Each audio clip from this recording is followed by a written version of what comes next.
had a lot of ideas about where I wanted my bullet journal theme for March to go, but it seems like everywhere I look, I was bombarded by film cameras and film roll pictures. So the logical thing was to ignore my previous planning and attempt to draw vignettes. Hey guys, welcome back to my channel. If you're new here, my name is Sophie and I post all sorts of bullet journaling and productivity content, so if that sounds interesting to you, don't forget to go down and hit that subscribe button before we get too far into this video. So yes, like I mentioned, my theme idea from March was to do film cameras. And trust me, it took a second for me to get here because as of like 3 days ago, I was thinking more dark academia. But as much of a fun theme as that would be to make, I thought it might be a little overdone. And either way, I was really drawn to film cameras. So I decided to draw that this month. As you'll see with some doodles later, a lot of the inspiration for this theme did come from the amazing Fat Bujo lady. Miranda is super talented, and I saw some pictures that she posted from last February that's just so beautiful, so I did take a little bit of inspiration from that, but also of course Pinterest and all its lovely goodness is definitely going to be replicated here in these spreads. So I'm starting out on this cover page with, as you can see, outlining all my doodles with the Tombow Fudenosuke hard tip. Now, like I mentioned before, although it's been a little bit since I've done line art in my videos, but I like using the Fudenosuke pen for line art because you can really control how thick or thin you want the lines to be, depending on how much you press on the calligraphy nib. Recently in my bullet journal setups, I've been trying out a lot of different art styles, like using one line art like I did last February, and also using completely no line art and only color in January. And I kind of realized that I've been straying away from my normal art style, which is kind of hard to put down anyway because I don't really know what is my art style, but that's a really long tangent that we don't have to get into right now. The point is that I kind of wanted to go back to my roots and do some line art, then basic coloring, and then basic shading in my bullet journal, and just make a really simple monthly spread that I could be proud of. Now, I haven't completely finished doing all the line art on this page, but I wanted to grab some markers and start coloring. Now, just as a little sneak peek, next week's video is going to be a video where I planned all the spreads for my March plan with me because I kind of wanted to walk you guys through my process of making these spreads. But I will say that I got this amazing Crayola Super Tips pack of markers in the mail. It's the Colors of the World marker pack, and they have so many different shades of beige and brown and pinks to represent different skin tones. And I think the message behind the pack is amazing, but they also have some really great colors for a really cheap price. So it's really just a bonus all around, and I definitely made use of that for the color palette of this theme. Also, to kind of tie in the vintagey theme with the film cameras, I'm trying to use a serify font, although I am adding my own style to it, as you can see on the left where I wrote goals and recap, because there's definitely not any uniformity in those letters. So this is kind of where this spread took a weird turn. So my plan was to add very thin line art with this Sakura Pega Micron in size 01 and the different Polaroid pictures, and then color them in later with marker. And I actually love how these sketches turned out because I really like line art sketching, as you can probably tell from last month, and overall I really liked how these two sections came out. However, as you'll see in a couple minutes, when I started adding color, I really did not like how pigmented it was. So I'm going to actually backtrack my steps and redo these two sections of the spread because they were just not turning out the way I wanted them to. However, I will say that I did like how cute and scrapbooky this theme ended up looking because before I went and filled in the Polaroids, I actually did take my markers and add these little doodles on the sides like hearts and stars, which I think adds a, shall I say, quirky effect to the spreads. Oh gosh, I hated that as much as you did, I promise, but I think that's the best word to use. By the way, if you're new to this channel, I do have all of the chapters for every section of all of my videos linked in the description box below, or if you're in the YouTube app, it should be marked there for you. So if you're looking for a specific spread, you can always skip around using the chapters, especially since this is kind of a long video. So now let's get into the coloring, which is really exciting because it's really therapeutic to color in something like this Canon camera, which by the way, might not actually be Canon, but it was the first camera brand that I thought of, so let's just pretend that it is a Canon camera. I was really scared to color in this camera in black, even though I'm pretty sure that's its traditional color, because for some reason using a black marker is really scary and intimidating, especially for such a large surface like this, but apparently my brain thinks that using a dark brown is definitely okay. So instead of taking out my Tombow brush pens, I just grabbed the darkest super tip that I had and used that to color in the Canon camera along with the little dashes on the side of the film roll. Actually, I probably should do a little more research into this before I did the voiceover because I have no clue what that's called, but you know what I mean, those little white and dark sections on the left is also colored in with the dark brown and not the black. To be honest, as I'm watching this video back, I'm realizing there's probably going to be a lot of different issues in it because the lighting was kind of funky this day, the clouds are definitely not on my side, and also I've already had a couple of times where my head has popped into frame, so sorry if this is not the best quality video that you were expecting this month. So yes, this is where the part that I started coloring in the Polaroids, and as you can see, it was going well for the trees in the top one because I liked the texture that I was getting, but when I tried to start coloring in the hills and then brought in this awful blue color, it was not giving what it was supposed to be giving. Everything was just really saturated and I did not like the streakiness at all, and I kept going, but I knew deep inside that I was gonna have to cover this because I did not like how any of it was turning out. Usually when you're making mistakes in your bullet journal, a pro tip I like to use is white gel pen will fix everything. And usually for small little mistakes, it just about does. But unfortunately for such a big section like this, I was not about to color it in with my Uniball Signo white gel pen. So instead, I got out some sticker paper and traced out the sizes of the Polaroid pictures, that way I could just cover them up and redo them. Now I must admit this is not the most opaque sticker paper, and definitely in person, if you really look, you can kind of see the original drawing underneath it, but I'm gonna go back in later, of course, and fill in the new drawing, and it's really not that obvious. So personally, I don't mind very much, and if you mind the fact that you can see the drawing under it, well, this might not be the right channel for you. But the point is that this solution worked for me, and definitely can for you if you're looking for a quick fix to a problem that can't really quite be covered up with a white gel pen. Now, like I mentioned, the main problem with those sections was that the colors were really pigmented, and I liked the original sketches, but I just didn't like coloring it in, so I just decided to be an ostrich and avoid my problems for a couple hours, and I'd come back to this part of the spread later, but before I wanted to just move on and do the next spread, so let's just go over to the calendar page real quick and start working on that.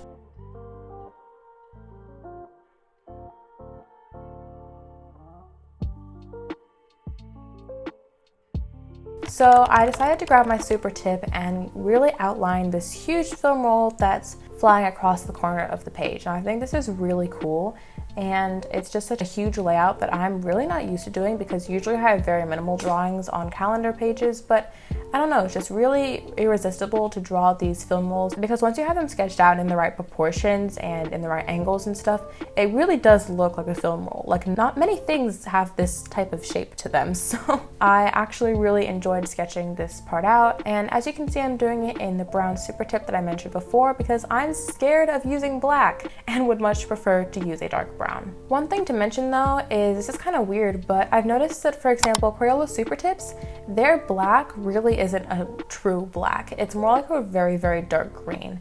And Tombos are better, but they're still kind of grayish compared to the really dark black that I can get with, say, a fine liner. So in comparison, it's kind of better to use a brown because it really makes the distinction between the brown and then the black that I'm going to be using for the outline of the calendar, if that makes sense. But anyways, so that section is done, and now let's do the most therapeutic part of this entire video, which is making this ginormous calendar. Like I have mentioned before, the calendar is the most important part of the spread, obviously, because it has all the information for the entire month, and I have a rather large handwriting, and so I need to have space to write a couple things in each box, and therefore it usually has to fill up the entire spread. This is probably why I really only do full page calendars, and although I wish I could add more variety into my bullet journal, like adding half page calendars or writing my calendars in, say, lines instead of boxes, I really can't because my handwriting is just too big and my schedule is too busy. I need all the space I can get, which is why, like I'm going to explain in next week's video, I sketched out the calendar first, and then I came back and did the film roll to make sure that I had space for all of my days before I added in the art. It was a little harder to notice on the first page because I didn't really do that much coloring, but the color scheme for this month is really based off of that box of Crayola Super Tips that I got, and that is beiges and browns all around. That rhymed. Wow, I'm a poet. Didn't even know it. Anyways, but beiges and browns to kind of symbolize the vintage part of the theme, and also pink and green for A, spring, and B, to add more color because I've tried doing an all brown theme before last April. We don't have to talk about it though, okay? It was not that successful, and as much as brown and beiges are my favorite colors, I do need some other tones in there to kind of balance out the spread. Speaking of balancing the spread, one thing that I wish I did on this page, other than adding in the little doodles to fill up more space, was adding a little strip of washi tape in the top right corner. I even wrote washi tape in pencil, but I kind of ignored it because I didn't know how much space I wanted to keep empty in this spread, so I kind of wish I went back and did that, but I didn't, so I might do that off camera, but whatever. Again, I decided to ignore all my problems because I was too nervous to fill in this film roll as well, so we'll come back and do all the art at the end of the video. And now let's just move on to the last spread I'm going to be setting up, and that is my habit tracker and social media page. I've been sticking with habit trackers for the past couple of months. If you don't already know, I did stop using habit trackers like midway through last year because I just wasn't using them, but I brought them back last December and they've actually been really beneficial. I might make a future video on this, but all that I can tell you is make your habits based directly off of your goals. So for me, I have a goal to be more invested into my personal health. So instead of putting a goal like drinking water every day, which I usually already do, I'm putting a goal specifically about my skincare because I know that will help me with my personal health, and also something I don't already do, so it's actually useful to track it, if that makes any sense. So I have 6 trackers that I'm going to be listing here, but I actually don't label them because I was stupid and forgot to do that, but that's beside the point. And I think it was really cute how I kind of fit the trackers into the film roll. It was a creative idea that I had pretty randomly, but I think it turned out really well, and especially when I add in the color later, it'll really look like the film rolls from the first couple pages. Now, as I'm doing the title with the chunky little serif font again, I wanted to chat for a second about the social media tracker. So I started a TikTok last month. If you didn't already know, my TikTok is @themangostudio, just like my Instagram, so if you want to follow me there, all the links are down below as always. But I've realized that I'm having a little bit of trouble balancing everything with TikTok and Instagram and YouTube, and I'm also a very write it down kind of person. So like I've mentioned before, like my Notion tour, I do plan a lot of my content on Notion digitally because it's just easier to choose dates. However, that's more for the YouTube and big major stuff, but when I'm talking about little stuff like Reels and TikToks, I realized that it's much more convenient to write it down on paper. So I made this spread last month, which I'll put a picture here on the screen, where I have my social media tracker for February and I have my dots for whether it's scheduled in Instagram or whether it's scheduled in TikTok, and then once I post it, I will just post it on the other app as well. And it just is a system that really works for me, and so I decided to add it into this plan with me so you guys can kind of see the basis of how I track my social media, at least as of right now. So I have the calendar on the left, which is really not going to have anything written in it. It's just going to have different dots in different colors for either Instagram or TikTok. And then I have the lists on the right for all the days of the month, and I will put what I'm posting on that day, if I'm posting anything that day, and what the title is, and possibly if it already has the cover picture or if it's scheduled or not, whatever. Y'all get the gist. Surprisingly, this was one of my favorite spreads of the entire theme, and I think that's because of how much color is in it. Like I mentioned just a second ago, last April was kind of a traumatizing experience for me because I used so much brown and black that I got so bored of my bullet journal, and so it was actually kind of cool looking back at this spread and realizing how much line art was not in it and actually how much color I used. And that's probably why it's my favorite of the spreads that I've made so far. So I'm going to keep this in mind when I'm making weekly spreads, outline in color and not black because you like the spreads better.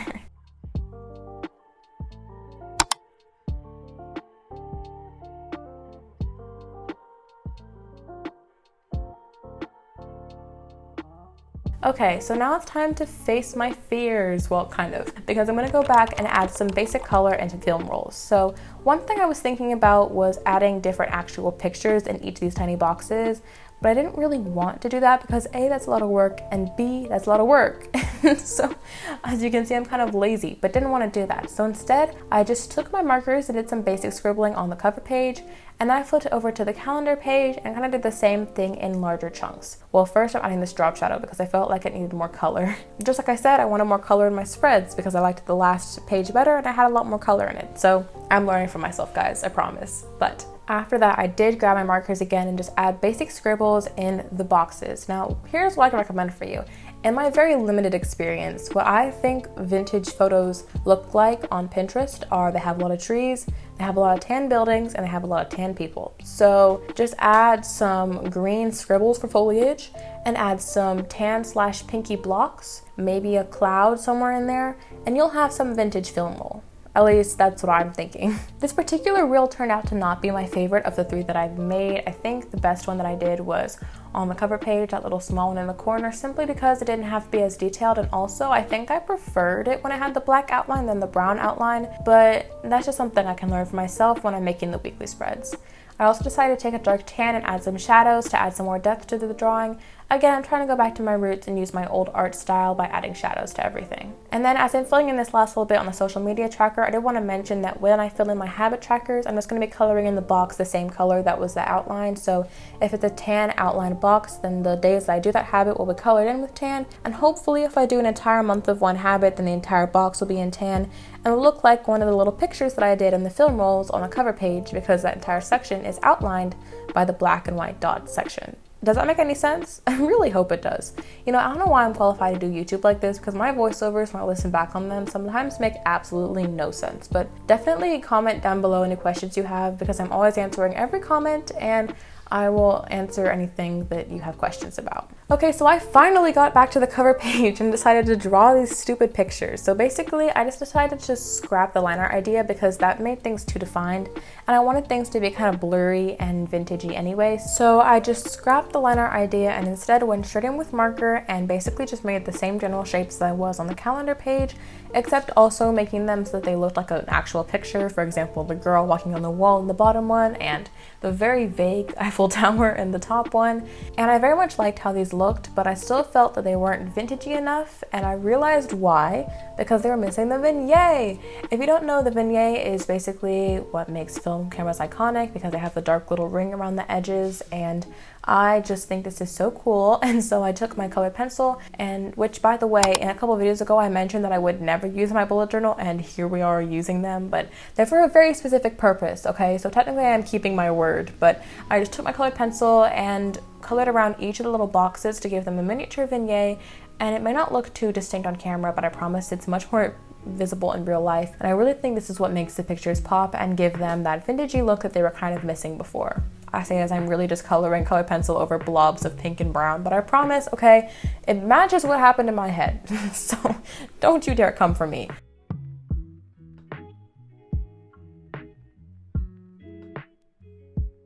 Anyway, so that's going to be the end of this video. I really hope you liked what the spreads turned out looking like. Didn't make a weekly spread because I didn't have time, but again, hope you enjoyed. Follow me on all my social medias, Instagram, Pinterest, TikTok, Goodreads, Storygraph, everything is down below. If you haven't already, don't forget to go subscribe and press the bell so you don't miss another video, and I will see you next week. Love you guys. Toodles.